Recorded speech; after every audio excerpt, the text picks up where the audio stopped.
السلام علیکم. ہمارے چینل بیا اور مالا پر خوش آمدید. اگر آپ ہمارے اس چینل پر پہلی دفعہ آئے ہیں یا آپ نے ابھی تک سبسکرائب نہیں کیا تو بیا اور مالا کو سبسکرائب کرنا اور بیل آئیکن پریس کرنا ہرگز نہ بھولیں. اور یہ ضرور دینا کی بیٹی ہوگی، بالکل ماں جئی. میں اپنی ہم عمر کسی لڑکی کے ساتھ نیاز کے چاول بانٹتی پھر رہی تھی. بڑھیا نے چندھی آنکھوں سے مجھے گھورا اور کہا، ایسا ہمیشہ ہوتا. میری شکل میرا تعارف خود کروا دیتی، میری ماں کا پتہ بتا دیتی. وہ ماں جو خود اپنا پتہ کھو چکی تھی اور ابا کے گھر میں لاپتہ ہوئی پھرتی تھی. میں اس جیسی ہرگز نہیں تھی، کیونکہ میں باپ کے گھر سے بھاگ گئی اور شوہر کے گھر کو لات مار آئی.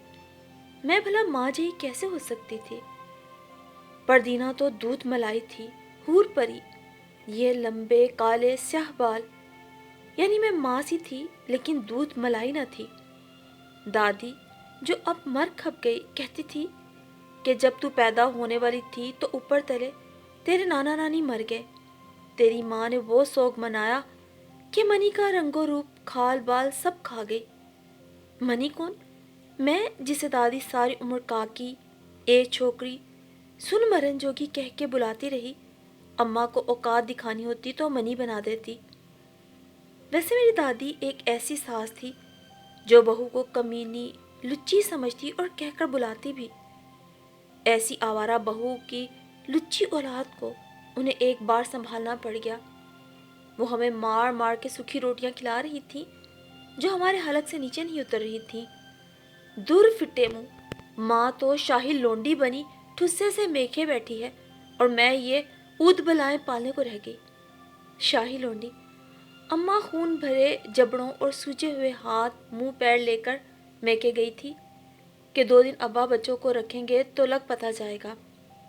پر پتہ تو اماں کو لگ گیا. شوہر سے مار کھا کے گھر چھوڑ کے گئی تھی، پر جب مہینوں بعد بھی ابا اسے لے کر نہ آئے خود ہی واپس آ گئی. پھر دوبارہ کبھی یہ جرت بھی نہیں کی. بڑی پاگل تھی اماں. جانا ہی تھا تو آئی کیوں تھی؟ آنا ہی تھا تو گئی کیوں؟ کوئی ایک فیصلہ کرتی اور جی جان لگا کے نبھاتی، بلکہ جان دے کے نبھاتی. یہی وہ حرکتیں تھیں جو اماں کو لے ڈوبی. ساگ کے ڈنٹل کی طرح داتری سے گردن کٹوا بیٹھی. ویسے اماں سے اچھے تو ڈنٹل ہیں جو کم سے کم ڈنگروں کے کام تو آتے ہیں. اماں تو کسی کام جوگی نہ تھی، نہ ہمارے نہ ابا کے. خود اپنے لیے تو بالکل ہی دور فٹے تھی. ہاں تو جب دادی اماں زندہ رہی، خیر سے بہت دیر تک زندہ رہی، اماں کا غصہ، گالیاں، 2 ہتھڑ، چتر، تانے، کوسنے ماں جئی کو بھی ملتے رہے. اماں کا حصہ الگ سے اور میرا حصہ الگ. اے ہندنی، دور فٹنی کھول اسے. میں دادی کی چارپائی کے نیچے سے اپنی جوتی نکال رہی تھی کہ دادی نے ذرا جھک کر میری چوٹی پکڑ لی. زور زور سے جھٹکے دینے لگی. ہندوؤں سے انہیں خاص خار تھا. نہ جانے کون ہندو ان کا لوٹا لے کر بھاگ گیا تھا یا انہیں بھگانا بھول گیا تھا. وہ خود تو بسے بسائے پنجاب میں پاکستانی بن کے بیٹھ گئی تھی.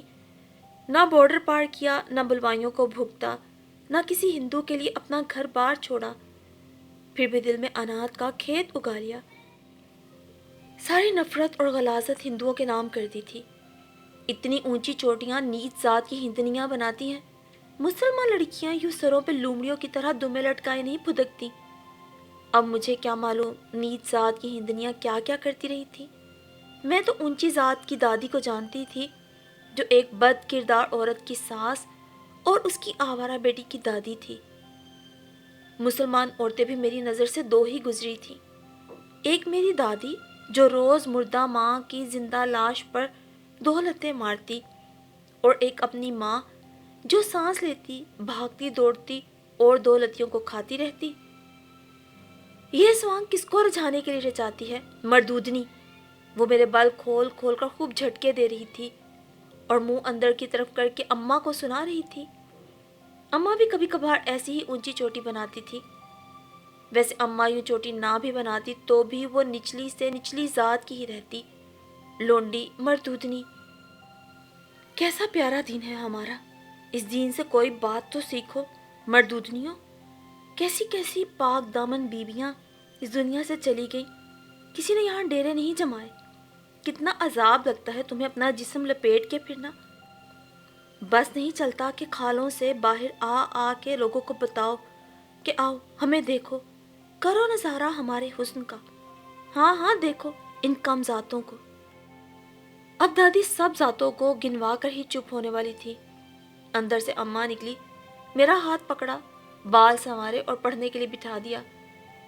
میری اماں کی قسمت اچھی تھی کہ وہ حاجی شوہر اور حاجن ساس کی بہو بن گئی، جبکہ میری دلاری دادی کی قسمت خراب تھی کہ وہ ایک نو عمر شہری لڑکی بیاہ کر لے آئی تھی، اور میری اماں منحوس کم وقت ماری بیاہ کر آ بھی گئی۔ ویسے بھی اماں لکیر کی فقیر تھی، لکیر جو ابا نے کھینچی اور فقیر اماں نے خود کو خود بنا لیا۔ سر پر اڑے اڑے چیدہ چیدہ بال، کہیں سے نظر آتی کھال اور ہاتھ توبہ استغفار بھدے بھاری بدصورت، جنہیں دادی لانتی ہاتھ کہتی، اور دادی کہتی دور فٹے، میں تو اپنے شیر کے لیے چھچھوندر بیاہ کے لے آئی۔ میں نے اماں سے پوچھا یہ چھچھوندر کسے کہتے ہیں؟ تو وہ جھٹ بولی مجھے۔ لو اماں تو چھچھوندر نکلی اور دادی کی قسمت خراب۔ ٹھیک کہتی تھی دادی، جب ابا گھر آتے 100 شیر ساتھ لاتے۔ محلے اور کھیل کے میدان کے سبھی بچوں کو معلوم ہو چکا تھا کہ ان کا ابا شیر ہے، شیر۔ جب میں اور میری سہیلیاں کھیلتے تو سب کو معلوم ہوتا کہ ساتھ ساتھ یہ پاس والی سڑک پہ نظر رکھنی ہے، جمیلہ کے ابا کی اسکوٹر نظر آتے ہی اسے جھٹ سڑک پار کروا دینی ہے اور پچھلی گلی کے پچھلے دروازے سے اندر کرنا ہے۔ اسی میدان کی دوسری طرف عقیل اور شکیل کھیل رہے ہوتے تھے۔ شکیلہ جسے دادی نے ذرا سا قد نکلنے پر زبردستی آپا بنا دیا تھا، 7 والوں کی چھت پہ کھیل رہی ہوتی تھی۔ ہر ایک پر فرض تھا جو پہلے ابا کو دیکھ لے گا وہ سب کو اطلاع دیتا، ساتھ لے کے گھر پہنچے گا۔ یہ سب جذبہ بھائی چارے کے تحت نہیں بلکہ باہمی مار سے بچاؤ کے تحت کیا جاتا تھا۔ پکڑا ایک جاتا یا دو، مار بہرحال مشترکہ سب کو پڑتی، پوری طرح پڑتی، مکمل طور پہ پڑتی۔ ابا دل لگا کر مارتے، بے شک کتنے بھی تھکے ہوئے ہوتے، مار مار کا ابا ہمیں قبر تک ہی کیوں نہ پہنچا دیتے، اماں ہمیں نہیں بچاتی تھی۔ ویسے بھی اماں نے ہمیں بچانے کے لیے ہاتھ بڑھایا نہیں یا زبان ہلائی نہیں کہ ان کے ہجرتی اماں باوا کو وہ ماں بہن کی گالیاں پڑتی کہ اماں منہ چھپا چھپا کر روتی۔ اور اماں کو آتا ہی کیا تھا رونے کے سوا؟ اگر اماں گالی دینے والی زبان نہیں کھین سکتی تھی تو گالی سننے والے کان ہی کچل ڈالتی، پھر یوں رونا تو نہ پڑتا۔ سنا تھا کہ چیز جتنی پرانی ہوتی جاتی ہے اس کی قدر اتنی ہی بڑھتی جاتی ہے۔ اماں کی قدر الٹا گھٹتی جا رہی تھی۔ عقیل شکیل تو تھوڑے بڑے تھے، پر میرا چھوٹو گڈا جسے میں سارا وقت اپنی کمر پہ ٹکائے پھرتی تھی، وہ مشکل بھاگنے دوڑنے لگا تھا کہ ابا نے باہمی مار میں ایک روز اسے بھی رگڑ دیا۔ میں اسے بھی میدان میں اپنے ساتھ کھیلنے لے گئی تھی نا، بیچارہ۔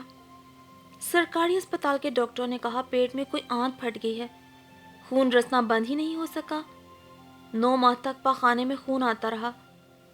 پھر میرا گڈا جلیل ہمیشہ کے لیے ٹھیک ہو گیا، بھلا چنگا خوش باش، کبھی نہ بیمار پڑنے کے لیے مرحوم ہو گیا۔ مرحوم جلیل ولد حاجی ستار احمد۔ میرا پیارا گڈا ابا کی مار نہ سہ سکا اور اس دنیا سے چلا گیا۔ خیر ہمیں کیا، ہم سب تو کئی دن تک یہ ماتم کرتے رہے کہ جلیل ہم میں سے اتنا خوش قسمت کیسے رہا، اتنا خوش قسمت کہ اب اسے ماں بہن بھائی کی ننگی اور گندی گالیاں بھی نہیں سننا پڑیں گی، وہ گالیاں جن کا ہمیں تب مطلب نہیں آتا تھا۔ ایک روز ابا نے ایسی ہی ماں کا نام لے کے گندی گالی دی تو آپا پوچھنے لگی کہ ویسے اس کا مطلب کیا ہے؟ آپا تھی ہی بڑی بھولی، دادی سے نہ پوچھیں، شکیل نے مشورہ دیا، اور شکیل تھا بھی پاگل۔ ایک بار اس کے ہم جماعتوں کے والدین آگے اس کی شکایت لے کر، کیونکہ ابا کے منہ سے سنی گئی گالیاں وہ منو ان اپنے ہم جماعتوں کو نکالا کرتا تھا۔ یہ کن بازاری لوگوں کے بچے پڑھاتے ہیں آپ؟ توبہ توبہ، اتنی گندی اور ننگی گالیاں، اتنے سے بچے کہاں سے سیکھتے ہیں یہ سب؟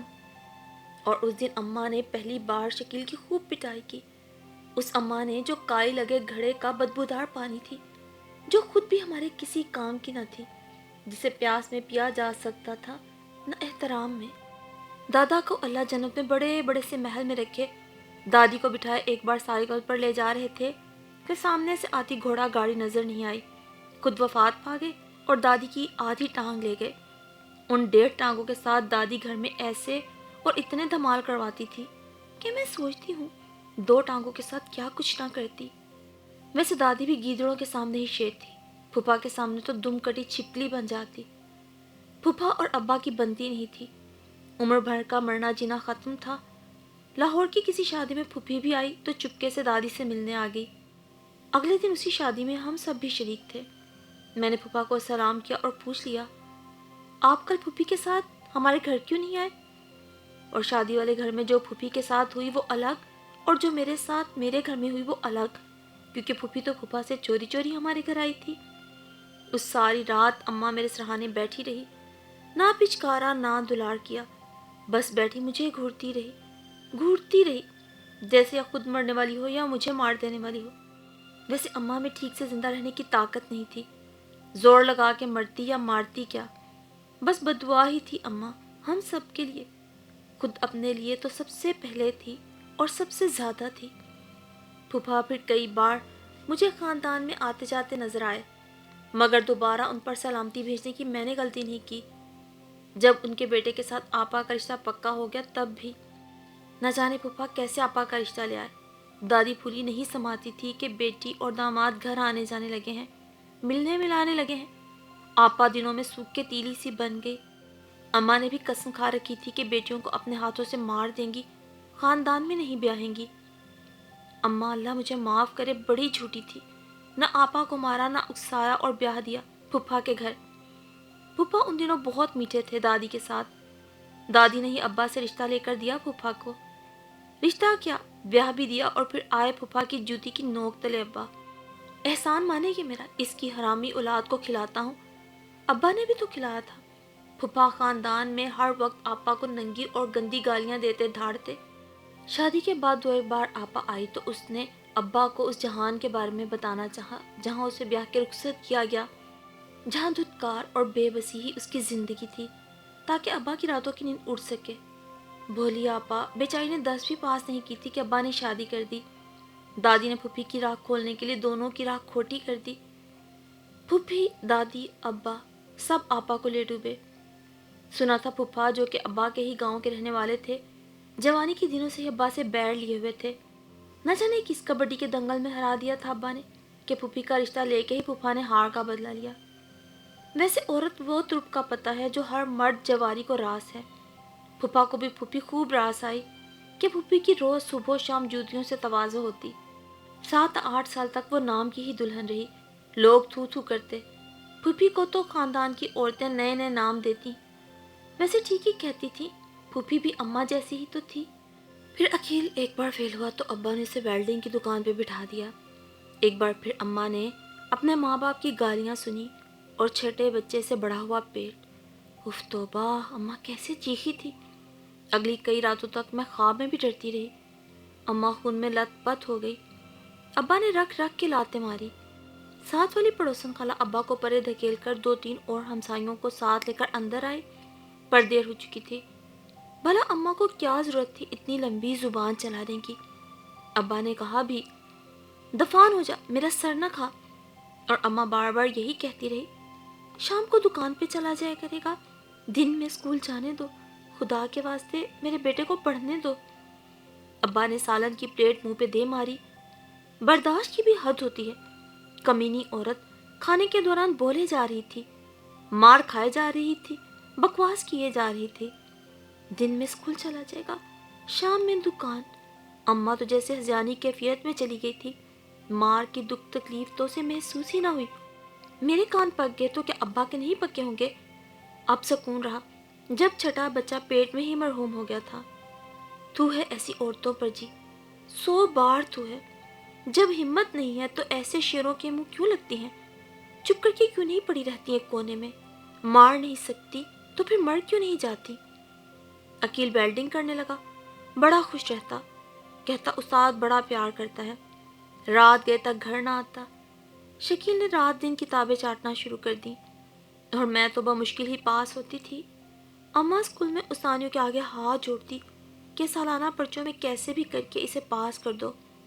عجیب ماں تھی، سمجھتی ہی نہیں تھی۔ جس دن حساب کا پرچہ تھا اس رات ابا نے اماں کی چٹیا پکڑ کے وہ گھمائی کہ ساری رقمیں صفر ہو گئیں۔ اماں سے ابا کی خاندانی گرم شال جل گئی، استری کی شکل شال پہ چھپ گئی تھی۔ میں نے اس رات قسم دادا مرحوم کی دادی کو ایسی کیفیت میں دیکھا جیسے ان پر اماں کی دھلائی نے وجد طاری کر دیا ہو۔ وہ سرور سے ہلکورے لینے لگی۔ ایک وجد مجھ پہ بھی طاری ہوا اور میں حساب کے پرچے میں فیل ہو گئی۔ اماں کے 2 ہاتھ ایک گردن کو چھڑاتے نظر آتے۔ نہ کچھ ضرب ہوتا، نہ جمع، نہ تقسیم، بس میرا دماغ اسی رات میں ہی الجھا رہا۔ نتیجہ یہ کہ پرچہ صفر ہی رہا۔ استانی جی نے مجھے بلا کے پرچہ دکھایا۔ پورے 13 نمبر لیے تھے میں نے۔ جمیلہ کچھ اپنی ماں کا ہی خیال کر لے، پڑھ لیا کر۔ اب انہیں کیا بتاتی، انہیں کا خیال کر کے تو نہیں پڑھا۔ ساتھ کے بستر پر پڑی اپنے پھٹے ہونٹوں کا خون صاف کرتی رہی اور اپنے کالے بھدے ہاتھوں سے گردن سے ہلاتی رہی۔ کیسی عورت تھی، بات مانتی ہی نہیں تھی کہ عورت ہی بن کے رہے، انسان نہ بنے۔ غلطی تو انسان سے ہوتی ہے نا۔ یہ گنجائش انہیں حاصل نہیں تھی، ملتی بھی کیسے؟ انہیں یہ گنجائش نکلوانی آتی ہی نہیں تھی۔ تو پھر مرو، کھاؤ مار۔ کبھی بکری اور شیر بھی ایک گھاٹ سے پانی پیتے ہیں، اگر پیتے ہیں تو وہ میاں بیوی ہوتے ہیں۔ روز حملہ، روز شکار۔ ہاں پھر یہی ہوتا ہے، لیکن صرف بکری کے ساتھ۔ ہمارے گھر میں نانا نانی کا نام لینا ایسا ہی ناپاک تھا جیسے خنزیر کا نام۔ دادی اپنے ہر خطبے میں فرماتی کہ اس کے باپ نے کسی طوائف کے پیچھے خودکشی کر لی تھی۔ ماں بھی کیوں پیچھے رہتی، وہ بھی چھت سے لٹک گئی۔ حرام موت مرے دونوں، ان کی اولاد ہے تمہاری ماں۔ دادی اپنے پارسا بیٹے کی بیوی کے بدن سے جنمی اولاد سے مخاطب ہوتے ہوئے عالمانہ روپ اختیار کر لیتی۔ تمہارے نانا کا آنا جانا تھا وہاں ہیرا منڈی۔ توبہ توبہ، مجھے تو رات کی نماز بھی پڑھتی ہیں۔ خیر وہ ایسا ریجھا اس کمزاد پر کے جان سے گیا۔ ایسی عورتیں بھی کسی کی بنتی ہیں بھلا؟ اس نے الٹی جوتی کا تلوا دکھایا اور دولتی مار کر در فٹ کیا۔ لٹک گیا چھت سے اس کے عشق میں۔ پھر در فٹے منہ، ہائے اٹھوں اور وضو کروں۔ طوائف کہتے دادی ایسا کلمہ گو بن جاتی، حق بات کہنے سے بالکل نہیں جھجکتی۔ نانا نانی تو تھے نہیں ہمارے، لیکن ابا اور دادی کے حج پر جانے کے بعد جب کبھی ہم وہاں گئے، کسی کو بڑے نانا کہتے، کسی کو بڑی نانی۔ وہاں کافی کھیپ تھی، چھوٹے بڑے منجلے نانوں اور نانیوں کی۔ اللہ بخشے بہت نیک تھے تمہارے نانا، تہجد گزار، ہر ایک کی مدد کے لیے تیار۔ کوئی دور پار کی نانی ہمیں بتاتی تھی تب۔ لو بھلا ہمیں کیا ان باتوں سے، ہم کھیلنے کودنے لگے، لیکن عقیل بیٹھا غور سے سب سنتا رہا۔ بڑی اونچی چیز تھی عقیل بھی۔ وہ لڑکی بھاگ کر نانا کے پاس آ گئی کہ میاں جی بچا لیں مجھے۔ نانا نے گھر رکھ لیا۔ خاندان والوں نے تہجد گزار میاں جی کو نظر باز بنا دیا۔ جب سب نے انہیں ایسا ہی سمجھ لیا تو چھت سے لٹک گئے۔ انہیں چھت سے لٹکا دیکھ کر پہلے تو وہ ہیرا منڈی والی ننگے سر گھر سے بھاگی، پھر یہی کام نانی نے کیا۔ خاندان والے نانی کو تو پکڑ دھکڑ کر میت کے پاس لے آئے، ان کی چوڑیاں توڑ دیں اور سونے کی اتروا لی، سر پہ سفید دوپٹہ اڑوا دیا۔ بیوہ ہو گئی ہے۔ انہوں نے سارے زرق برق کپڑے فوراً ٹرنکوں سے نکال لیے، جیسے مرحوم کی بیوہ میت سے اٹھتے ہی پہلے انہیں تو نکال کے پہنے گی۔ عقیل نے جان توڑ کوشش کر کے سنا سنایا مضمون ہم تک پہنچایا۔ نانی کو ایسے بیوہ بنا دینے والے نہ جانے کس نسل سے تھے، کہاں سے لٹے پٹے آئے تھے، یہاں آ کے پڑاؤ کیوں کیا؟ دادی کہتی یہ لوگ سکھ تھے، پھر کبھی کہتی نچلی ذات کے ہندو تھے، یہاں آئے تو مسلمانی اوڑھ لی کہ جی مسلمان ملک میں مسلمان بن کے رہیں گے تو مزے ہی مزے ہوں گے۔ تمہاری پڑنانیاں نہ جانے کہاں کہاں منہ کالا کرتی پھرتی تھی، اور مردوں نے کوئی سکھنی ہندنی چھوڑی نہیں تھی، چوڑوں چماڑوں میں گھسے رہتے تھے، نہ جانے کہاں کہاں منہ مار کر اسے اٹھا کر بنا کر لے آئے خاندان۔ پاک سرزمین میں قربانیاں دی ہمارے بڑوں نے، اور آ بسے یہ کم ذات۔ دادی کو اپنے پاکستان میں پیدا ہونے پہ بہت فخر تھا، اس لیے سب مہاجر ہندو سکھ تھے، اس لیے دادی انہیں کم ذات کہتی۔ کوئی یہاں کا کم ذات، کوئی وہاں کا مہاجر کم ذات۔ انہی کم ذاتوں میں دادی اپنے 37 سالہ بیٹے کا رشتہ لے کر گئی تھی۔ بقول چھوٹی بڑی کسی نانی کے جوتیاں گھس گئی تھی، بہت سونکی میاں جی کی اکلوتی بیٹی کا رشتہ لینے کے لیے۔ آپا نے ایک بار اماں سے پوچھا، کیا دیکھ کر نانا نے آپ کی شادی کر دی تھی ابا سے؟ اماں ہنسنے لگی، ہنسی بھی تو کب، شرافت، تمہارے نانا کہا کرتے تھے بھوکا نہیں مارے گا تمہیں، بہت محنتی ہے۔ کیا کمال کے حوالدار تھے نانا، ابا کی آنکھ کی شرافت تو پڑھ لی، اس شرافت کی نزاکت نہیں پڑھی۔ ویسے اچھے محنتی تھے ابا کہ دنیا کی کوئی ایسی گندی گالی نہ تھی جو کما کر اماں کے کان میں نہ ڈالی ہو، اور دنیا کی کوئی ایسی بد کردار عورت نہ تھی جس سے اماں کو تشبیہ نہ دی ہو۔ ابا نے اماں کو بھوکا نہ مارا، نہ بھرے پیٹ سے زندہ رکھا۔ کمال کی بات ہوئی نا۔ اور ہاں، کوٹھے باز نہیں تھے ابا، شریف اتنے کہ محلے کی کسی عورت نے انہیں کبھی سر اور نظر اٹھا کر نہیں دیکھا تھا۔ وہاں مؤذن اذان دیتا اور یہاں ابا مسجد کی طرف نکل جاتے۔ 2 حج اور 3 عمرے کیے تھے۔ ایسے نیک اور مومن صفت تھے ابا۔ گھر میں بکرے کا گوشت پکواتے، مہینے میں 2 درجن دیسی مرغیاں لے کر آتے، صبح حلال کر جاتے اور شام آتے ہی یخنی پیتے۔ اسی لیے تو دادی کہتی تھی، ہم تو ایسے ہی شاہی کھانے کھاتے ہیں، بھوکے ننگی تھوڑی تھے ہمارے دادے پردادے۔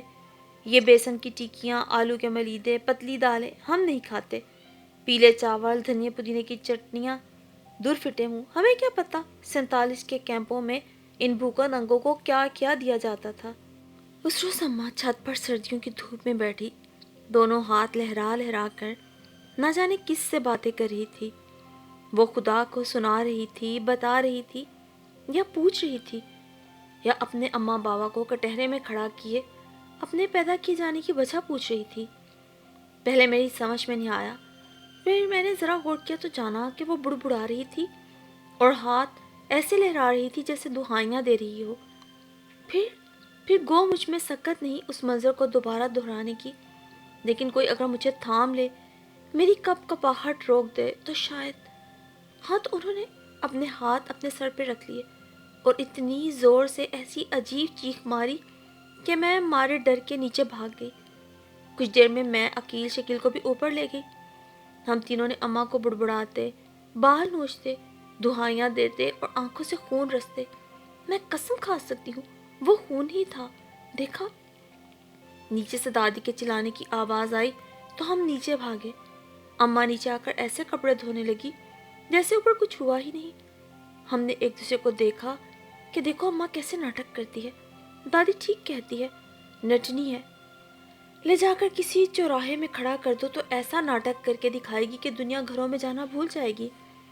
چند دن پہلے آپا آئی تھی تو اماں بلک بلک کے روتی رہی۔ بیٹی کے جسم کا کوئی ایسا حصہ نہیں تھا جو نیلا پیلا نہیں تھا۔ ابا آئے، ابا کو بتایا کہ ایسے جانوروں کی طرح مارتے ہیں۔ ابا کھانا کھاتے، سنتے رہے اور پھر سو گئے۔ کیا کرتے بیچارے ابا؟ چند دنوں بعد تایا کے بیٹے کے ساتھ آپا کو گاڑی میں بٹھا دیا، جاؤ جی جاؤ، اپنے جھگڑے خود سمیٹو۔ جھگڑا سمٹ گیا۔ اماں چند دنوں بعد ہی چل بسی۔ کان اور ناک سے خون نکلنے لگا تھا۔ کوئی کہتا دماغ کی نس پھٹ گئی، کوئی کہتا تینوں اٹیک اکٹھے ہو گئے، دل بند ہوا، اماں ختم ہو گئی۔